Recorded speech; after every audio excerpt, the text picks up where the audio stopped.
میں basically international media سے belong کرتی ہوں. میرا BBC لنڈن سے ایسوسیشن رہا ہے. میں سعودی ٹی وی پہ نیوز اینکر رہ چکی ہوں, دبئی کے ایک نیوز چینل کو ہیڈ کر رہی ہوں, اور انڈیا میں بھی نیوز چینلز پہ ایکٹیو رہی ہوں. میں کہیں سارے ایسے نیشنل چینلز ہیں جس پہ ایز اے پولیٹیکل اینالسٹ ایک ڈبیٹر کے طور پہ بیٹھتی ہوں. تو کہیں نہ کہیں الیکشنز کو لے کے, اس ملک کے صورتحال کو لے کے, اور خاص طور سے ڈیموکریسی کا جو یہ ایک بہت خوبصورت ہم سب کو رائٹ دیا ہے, ووٹنگ کا رائٹ, اس کو لے کے بڑی ایک تبدیل اسٹڈی کر چکی ہوں. 70 سالوں میں جو کشمیر کی صورتحال ہے اس پہ کتنا کام کیا گیا, ان ایشوز کو کتنا ایڈریس کیا گیا ہو, اور 10 سال کے بعد چناؤ ہو رہے ہیں, یہ اپنے آپ میں ایک بڑی حیرت انگیز بات ہے.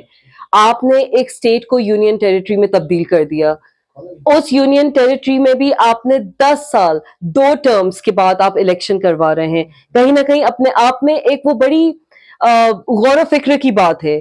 آپ انٹرنیشنل فورن ڈیلیگیٹس کو لے کے آ رہے ہیں کہ دیکھیے ہمارے کشمیر میں الیکشنز ہو رہے ہیں, آپ ایک منظر بنا رہے ہیں. 2019 میں کہاں تھے یہ فورن ڈیلیگیٹس جن کے سارے ویزاز کو آپ نے روک دیا گیا تھا, کسی میڈیا کو انٹر نہیں ہونے دیا تھا, انٹرنیٹ غالباً 1 سال سے نہیں تھا.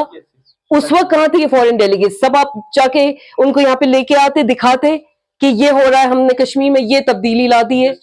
یا تو اون اپ دیٹ, یا تو آپ کہیں کہ ہم نے 370 کر کے میڈیا کی آواز بند کر کے, ان کا گلا گھونٹ کے, لوگوں کو انٹرنیٹ کی فیسلٹیز ختم کر کے, میجر پولیٹیکل لیڈرز کو بند کر کے آپ نے صحیح کیا.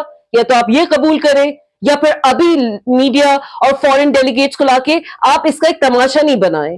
یہ الیکشن کشمیریوں کا بیسک فنڈامنٹل کانسٹیٹیوشنل رائٹ ہے.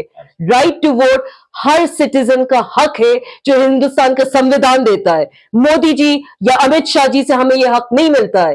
یہ حق ہمیں بابا صاحب امبیڈکر جی کے کانسٹیٹیوشن نے دیا ہے. یہ حق ہمیں ہندوستان کی کورٹس دیتی ہیں. یہ حق ہمارا بنیادی حق ہے. ہر وہ شخص جو ووٹنگ رائٹس کے لیے ایلیجیبل ہے اس کو جا کے ووٹ کرنا چاہیے.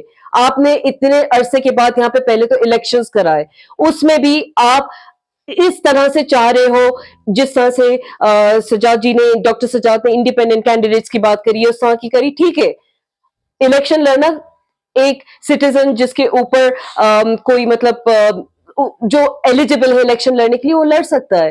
But at the end of the day آپ کا تو یہی منشا ہے نا, آپ کی تو یہی کوشش ہے کہ ایک ہنگ اسمبلی ہو جائے, کوئی ایک پارٹی کو تعداد میں ووٹس نہیں ملے. جموں میں آپ سمجھتے ہو کہ بی جے پی والوں کو ہی ووٹ ملے گا, آپ ہی کے سارے کینڈیڈیٹ جیت جائیں گے, جبکہ ایسا نہیں ہے. کشمیری پنڈت بھی اتنے ہی پریشان ہے جتنا ایک کشمیری مسلمان پریشان ہے. کام آپ نے کسی کے لیے نہیں کیا ہے. آپ اگر ان کو ووٹ بینک سمجھ کے, کشمیری پنڈتوں کو ووٹ بینک سمجھ کے آپ چاہتے ہو کہ آپ ایک میجورٹی میں ایک پارٹی بنا لو, اپنی یہاں پہ سرکار بنا لو, آپ بہت بڑی غلط فہمی میں جی رہے ہیں. کشمیری یوتھ امپاورڈ ہے, کشمیری ووٹر بیوقوف نہیں ہے جو آپ بنائے رکھنا چاہتے ہیں. یہ پریس کانفرنس پولیٹیکل ہے ہی نہیں. یہ پریس کانفرنس کر رہے ہیں ہم جنتا کی ایک آواز رکھنے کے لیے, ہم جنتا کی بات رکھنے کے لیے. کشمیریوں کی من کی بات کون سنتا ہے؟ کشمیریوں کی من کی بات کون آگے رکھتا ہے؟ میڈیا کو تو آپ نے یہاں پہ چپ کر کے رکھا ہوا ہے, ذرا کوئی بول دے. آج میں نان کشمیری ہو کے سری نگر میں یہ پریس کانفرنس کر رہی ہوں, مجھے اس بات کا کوئی بھروسہ نہیں کہ یہاں سے نکلنے کے بعد میں بھی محفوظ ہوں یا نہیں. تو یہ تو میں ایز اے نان کشمیری بول رہی ہوں, جبکہ میں انٹرنیشنل میڈیا سے بلانگ کرتی ہوں. تو آپ سوچیے کشمیریوں کی کیا صورتحال ہوتی ہوگی, کتنے ڈر اور خوف میں جیتے ہوں گے. آپ نے اتنا ڈرا کے رکھ دیا ہے ان کشمیریوں کو, ان جموں والوں کو, کہ بےچارے نہ یہ اپنی آواز سامنے رکھ پاتے, نہ کور ایشوز ٹیکل کر پاتے. ساری پولیٹیکل پارٹیز جا کے 370 پہ بات کر رہے ہیں, 35A پہ بات کر رہے ہیں. بھائی آپ بتائیے آپ بجلی کے لیے کیا کر رہے ہیں؟ الیکشن میں آپ کے جو چناوی مینڈیٹ ہے, آپ کے مینیفیسٹو میں شکشا کی کہاں پہ بات ہو رہی ہے, ہیلتھ کی کہاں پہ بات ہو رہی ہے, کتنے ہاسپٹلز آپ بنائیں گے, کتنے محلہ کلینکس والا جو دہلی کا کانسیپٹ ہے اس ٹائپ کا کوئی کانسیپٹ لے کے آئیں گے, آپ روڈز کب ٹھیک کریں گے, آپ یہ ڈی سلٹنگ کا جو لیک کا مسئلہ ہے جو فرحان بھائی نے ابھی ذکر کیا اس پہ کب آپ بات کریں گے, آپ کشمیری یوتھ کو جابز کب دیں گے.